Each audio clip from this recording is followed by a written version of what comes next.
What's up, guys? My name is Couch Potato. Okay, it's the Couch Potato. I forgot my own intro. Are you kidding? I was about to use the old intro. Anyways, it's the Couch Potato back with another video, and today I'm giving you guys my spoiler review on The Incredibles 2. Now, if you haven't seen the movie yet, go see the movie first, unless you're not gonna go see the movie and you just want to see my review.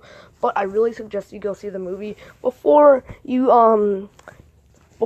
watch this video, because this is gonna contain major spoilers. Everything I have, almost every sentence I say will have spoilers in it. So go check out the movie. Go watch the movie first, and yeah, disclaimer, spoilers. Okay. Without it out of the way, let's get into this. Let's first off start with the good in this movie. Now, this movie, it was very action packed. I liked the action scenes and stuff, and all that. But I also liked the introduction of Winston Dever and stuff like that. And I liked his sister too. It was pretty cool. The villain backstory was good. It was actually really well done. I liked it, although I found it dumb how, there's phones to different heroes and all that and stuff, but it was still good. I also liked how it continued right off from the ending of the first movie, because in the very beginning, it starts off in the future a little bit, when they erase, when Rick erases what's called memories, Tony's memories. So when he erases Tony's memories, when he erases Tony's memories, it then goes straight to them fighting the Underminer. Good start to the movie. The third act was good too. I liked them all on the boat and stuff, and I also like the concept of the villain, Screenslaver. Good concept for the villain, like how you put on the masks and stuff, and then they're under your control. I also like the introduction of some people like Void, I think that was their name, or Boyd or something like that. The heroes that they introduced in this, and I also like how they were able to resolve the solution from the problem from the first movie, which was where the heroes are illegal. I also found this movie to be a lot funnier than the other one. The other one was a lot more dark and stuff like that. It was still a good movie, but yeah. Okay, so that's the good spoiler stuff. The bad now. I know I really like the movie, you guys, but I'm gonna be honest. There's gonna be a good amount of talking for the bad. So first off, let's just get the biggest thing out of the way.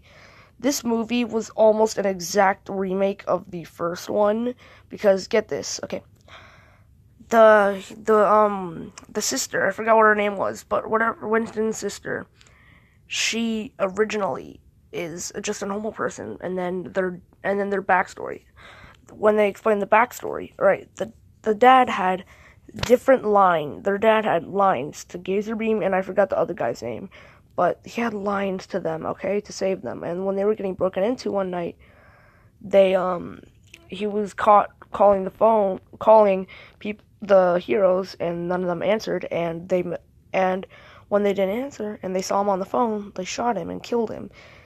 It's a lot like Syndrome's backstory for why he's a villain. It has to do with supers and things that they do to ruin people's lives and stuff. Like, Syndrome's backstory was Mr. Incredible turning him down and not letting him be his sidekick, aka Incrediboy. So very similar there.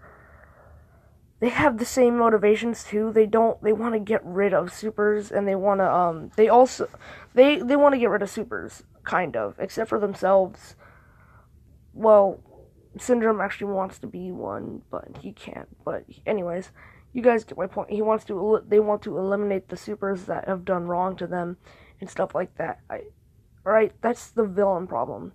Second, the biggest and most obvious one is that in the first movie, Mr. Incredible was out having a job. Then he went and did the secret stuff with Mirage and things like that.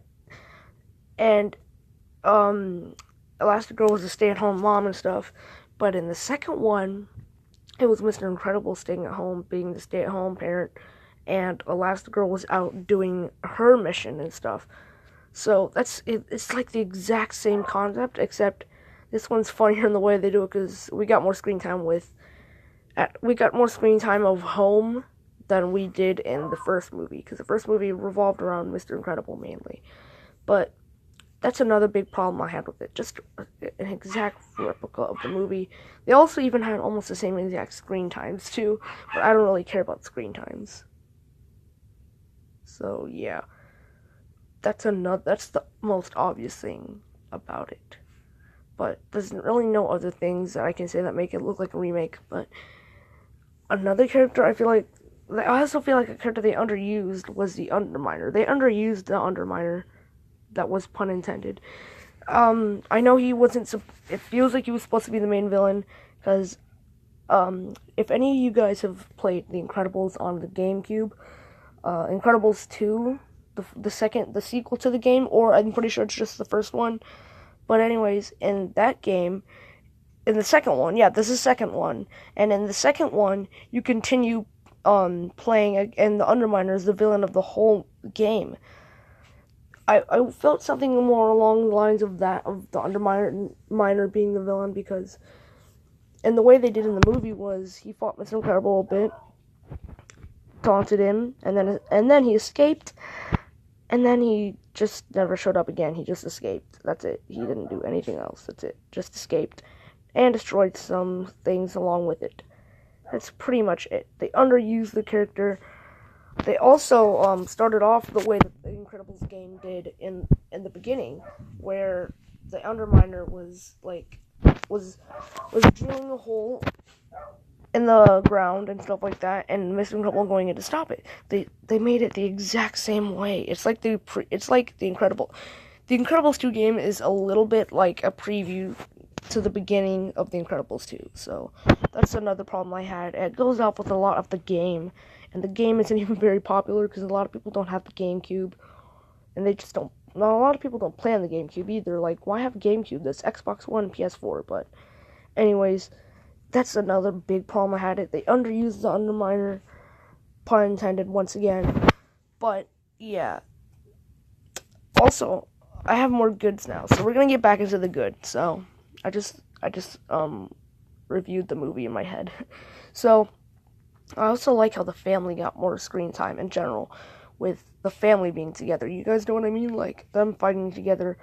Also, Frozone. We got a lot more Frozone in the movie, too.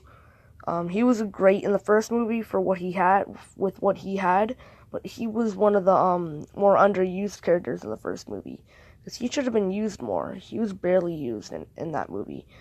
So, I like how they also gave Dash and Violet and all that more time in the movie, because in the last movie they had almost no purpose in the movie. They barely showed up till the second half. Same thing with Elastigirl. But in this movie, everyone got screen time. Everyone got what they wanted. I mean, everybody got the time that they wanted, and the introduction of characters was great. Also, I used to also think they also gave a little bit of a plot twist, because I thought that Winston was going to be a villain, but as it turns out, it was assistant. So, great plot twists and good movie. So, I'm gonna rate this movie in an 8. An 8.3. An 8.3. So, 8.3 out of 10 is a bad score. So, also, real quick, you guys, I'm gonna be doing more reviews for these movies.